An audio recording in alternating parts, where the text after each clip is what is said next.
এখন আমি রান্না করে নেবো মুগ ডাল দিয়ে মুড়ি ঘন্ট। তার জন্য কিন্তু ওখানে একটা কড়াই বসিয়ে তাতে দিয়ে দিয়েছি কিছুটা পরিমাণে মুগ ডাল। মুগ ডালটা ভালোভাবে ভেজে নেব, তারপরে কিন্তু সিদ্ধ করে নেব পরিমাণ মতো জল দিয়ে।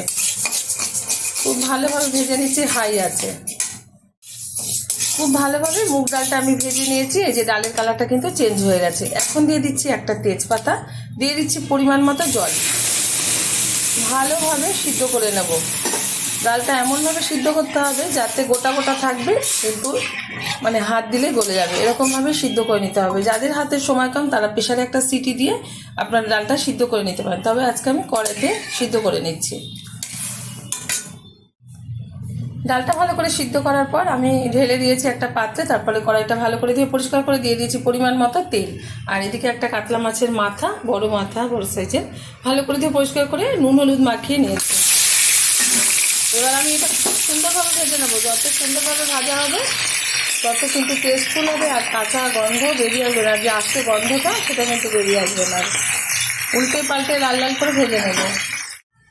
মাছের মাথাগুলো ভেজে তুলে নিয়েছি একটা পাত্রে। এখন এই তেলেই দিয়ে দেবো কিছুটা গোটা জিরে আর দুটো শুকনো লঙ্কা। খুব ভালোভাবে ভেজে নেব। খুব ভালোভাবে ভেজে নিয়েছি। এখন দিয়ে দিচ্ছি কুচিয়ে রাখা পেঁয়াজ। একটা বড় সাইজের পেঁয়াজ আমি কুচিয়ে নিয়েছি। এবার আমি খুব ভালোভাবে পেঁয়াজটা ভেজে নেব।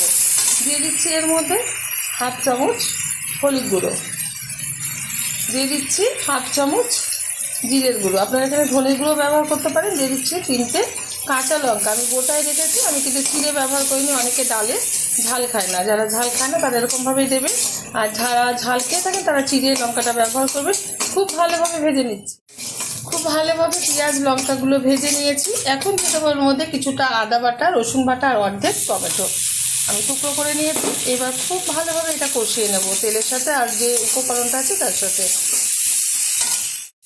খুব ভালোভাবে উপকরণগুলো কষিয়ে নিয়েছি তেলের সাথে। তেল ছাড়া শুরু হয়ে গেছে মানে ঠিকঠাকভাবে মশলাটা কষানো হয়ে গেছে। দিয়ে দিচ্ছি স্বাদ মতো চিনি।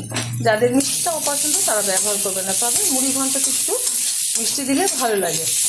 এর আগের ভিডিওতে আমি কিন্তু গোবিন্দভোগ চাল দিয়ে মুড়ি ঘন্টটা দেখিয়েছি, আজকে কিন্তু মুগ ডাল দিয়ে মুড়ি ঘন্টটা দেখাচ্ছি। আশা করি ভালো লাগবে চ্যানেলটিকে সাবস্ক্রাইব করবেন, লাইক করবেন, শেয়ার করবেন। দিয়ে দিচ্ছি পরিমাণ মতো লবণ। যতটা ডাল মানে মুড়ি ঘন্ট সেই অনুযায়ী কিন্তু এখানে লবণটা ব্যবহার করছি। খুব ভালোভাবে কিন্তু কষানো হয়ে গেছে। এখন দিয়ে দেবো যে সিদ্ধ করে রেখেছি মুগ ডালটা, এই যে সেটা একদম গোটা গোটা, কিন্তু হাত দিলে গলে যাবে, এরকমভাবে সিদ্ধ করতে হবে। দিয়ে দিচ্ছি ভেজে রাখা কাতলা মাছের মাথা। দিয়ে দিচ্ছি ভালো কালার আসার জন্য একটু কাশ্মীরি লঙ্কার গুঁড়ো। এটা আপনারা নাই ব্যবহার করতে পারেন, তবে কালারফুলের জন্য এটা একটু ব্যবহার করলে ভালো হয়, নাহলে ডালটা সাদা সাদা ভাব আসবে। কালারটা কিন্তু সুন্দর চলে এসছে। হাই আছে কিন্তু এটা রান্না করে নিচ্ছি। এরকম ঘনত্বটা ঠিক এরকম হয়, এর থেকেও বেশি হয় মুড়ি ঘন্ট, যেহেতু এটা কিন্তু একটু ঘনত্ব বেশি রাখতে হয়। এখন দিয়ে দেবো এর মধ্যে থেতো করে রাখা এলাচ। দিয়ে দিচ্ছি সামান্য পরিমাণে একটু ঘি। ফ্লেভারটা ভীষণ ভালো আসবে আর খেতেও কিন্তু ভীষণ ভালো লাগবে। একটু নাড়াচাড়া করে এই যে আমি যে মাথাগুলো আছে এগুলো কিন্তু এই যে নাড়ানো চোটেই ভেঙে গেছে। যেহেতু খুব ভালোভাবে ভেজে নিয়েছি তখনই কিন্তু প্রায় অনেকটাই ভেঙে গেছে, আর ডালে দেওয়ার পর কিন্তু আরও ভেঙে গেছে। এরকমভাবে কিন্তু অতি সহজভাবে এরকম আপনারা একবার মুড়ি ঘন্ট বানিয়ে নিতে পারেন মুগ ডাল দিয়ে। আশা করি ভীষণ ভালো লাগবে। হয়ে গেছে, নামিয়ে ঢেলে দিচ্ছি একটা পাত্রে। গরম গরম ভাতের সাথে সার্ভ করবো। আপনারা অবশ্যই ট্রাই করবেন, আশা করি ভালো লাগবে।